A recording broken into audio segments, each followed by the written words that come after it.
আসসালামু আলাইকুম ওয়া রাহমাতুল্লাহি ওয়া বারাকাতুহু। আউযু বিল্লাহি মিনাশ শাইতানির রাজিম। বিসমিল্লাহির রহমানির রহিম।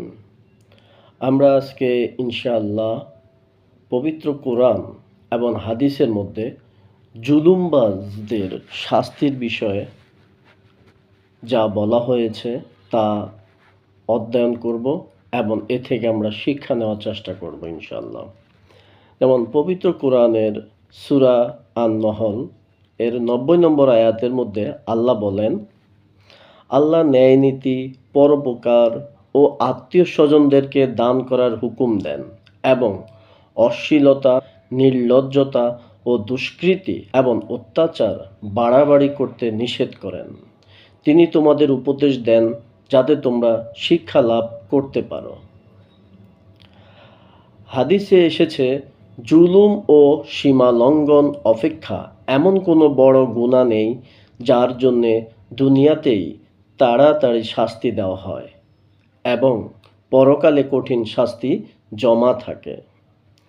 সূরা আশ-শূরার ৪২ নম্বর আয়াতে আল্লাহ বলেছেন, তিরস্কারের উপযুক্ত তো তারা যারা অন্যদের উপর জুলুম করে এবং পৃথিবীতে অন্যায় বাড়াবাড়ি করে। এসব লোকের জন্যে রয়েছে কষ্টদায়ক শাস্তি।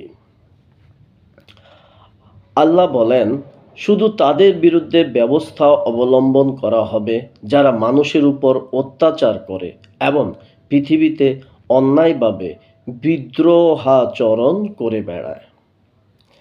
সূরা আশ-শূরার ৪৬ নম্বর আয়াতে আল্লাহ বলেন, সাবধান, জালেমরা চিরস্থায়ী আযাব ভোগ করতে থাকবে এবং তাদের কোনো সহযোগী ও অভিভাবক থাকবে না।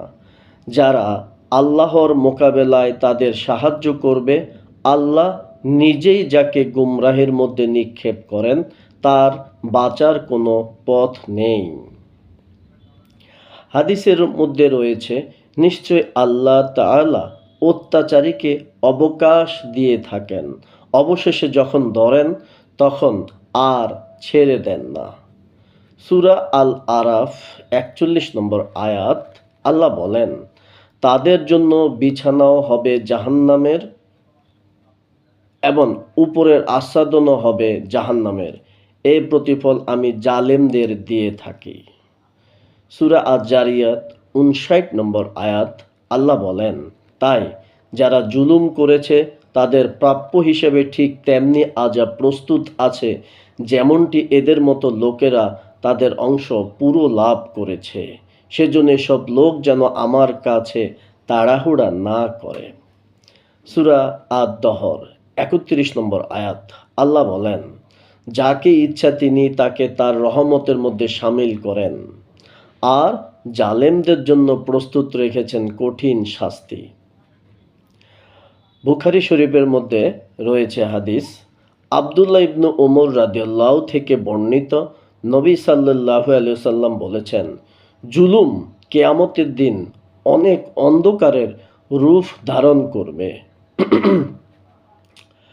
আবু হুরায়রা রাদিয়াল্লাহু থেকে বর্ণিত, রাসূলুল্লাহ সাল্লাল্লাহু আলাইহি ওয়াসাল্লাম বলেছেন, যে ব্যক্তি তার ভাইয়ের সম্ভ্রমহানি বা অন্য কোনো বিষয়ে জুলুমের জন্য দায়ী থাকে, সে যেন আজই তার কাছ হতে মাপ করিয়ে নেয়। সেদিন আসার পূর্বে, যেদিন তার কোনো দিনার বা দিরহাম থাকবে না, সেদিন তার কোনো সৎকর্ম না থাকলে তার জুলুমের পরিমাণ তা তার নিকট থেকে নেওয়া হবে, আর তার কোনো সৎকর্ম না থাকলে তার প্রতিপক্ষের পাপ হতে নিয়ে তা তার উপর চাপিয়ে দেওয়া হবে। আসুন, আমরা এই যে কোরআনের আয়াত এবং রাসূল সাল্লাল্লাহু আলাইহি সাল্লামের হাদিসগুলো অধ্যয়ন করলাম, এখানে আল্লাহ এবং রাসূল সাল্লাল্লাহু আলাইহি সাল্লাম বলেছেন জুলুমবাজদের শাস্তির বিষয়ে। অথচ একটু চিন্তা করে দেখুন, আমাদের সমাজ, আমাদের পরিবার, আমাদের রাষ্ট্রে কেউ একজন সামান্য একটু অর্থশালী হলে, সামান্য একটু ক্ষমতা পেলে জুলুম করা শুরু করে। আমরা বিগত আমাদের এই স্বাধীনতার ৫৪ বছরে আমরা দেখেছি, যখন যেই সরকার ক্ষমতায় এসেছে সেই সরকারই লাখ লাখ হাজার হাজার মানুষকে হত্যা করেছে, জেলে ঢুকিয়েছে, জুলুম নির্যাতন করেছে শুধু ক্ষমতা পাকাপোক্ত করার জন্যে। আমরা দেখেছি আল্লাহর দ্বীনের অনুসারী অসংখ্য আলেম ওলেমাকে শুধুমাত্র সরকারগুলো নিজেদের ক্ষমতা পাকাপোক্ত করার জন্য, ক্ষমতা ধরে রাখার জন্য নির্বিচারে হত্যা করেছে, ফাঁসি দিয়েছে। আমরা দেখি কোনো একটা বাড়িতে, কোনো একটা পরিবারে যদি তাদের ছেলের সংখ্যা বেশি হয়, তাহলে তারা ওই এলাকা অন্য নিরীহ মানুষদের উপরও জুলুম করে থাকে। এখন এরপরে অফিসে বস যারা হয়ে থাকে, তারা অধীনস্থদেরকে জুলুম করে থাকে, বিনা কারণে শাস্তি দিয়ে থাকে। ছোটোখাটো অপরাধের শাস্তি হিসেবে চাকরি থেকে বাদ দিয়ে দেয়, মানসিকভাবে টর্চারিং করে, মতের মিল একটু না হলে ব্যক্তিগতভাবে কাউকে শাস্তি দেওয়ার চিন্তা থাকলে, এইগুলা সব যে জুলুম। যারা জুলুম করেন এইভাবে, তারা কোরআন এবং হাদিসের এই বাণী থেকে শিক্ষা নেবেন এবং জুলুম করা থেকে দূরে থাকবেন। কারণ কোরআন এবং হাদিসের বাণীতে শুনলেন জুলুমবাজদের শাস্তি কিন্তু জাহান্নাম। তারা অন্ধকার, এ জুলুম অন্ধকার হয়ে আসবে। তো আমরা আজকে যদি ইসলামের শাসন থাকতো, তাহলে কেউ কিন্তু জুলুম করতে পারতো না। কারণ ইসলামের তখন প্রচুর প্রচার হইতো, প্রসার হইতো, মানুষ কোরআন হাদিস পড়তো, মানুষের দিলটা নরম থাকতো এবং মানুষ আল্লাহর ভয় পাইতো, জুলুম করতো না।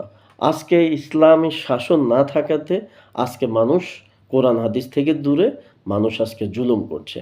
তাই আসুন কোরআন এবং হাদিস থেকে শিক্ষা নিয়ে আমরা আল্লাহর দ্বীন কায়েম করার জন্য কাজ করি, দ্বীনের শাসন প্রতিষ্ঠিত করার জন্য কাজ করি।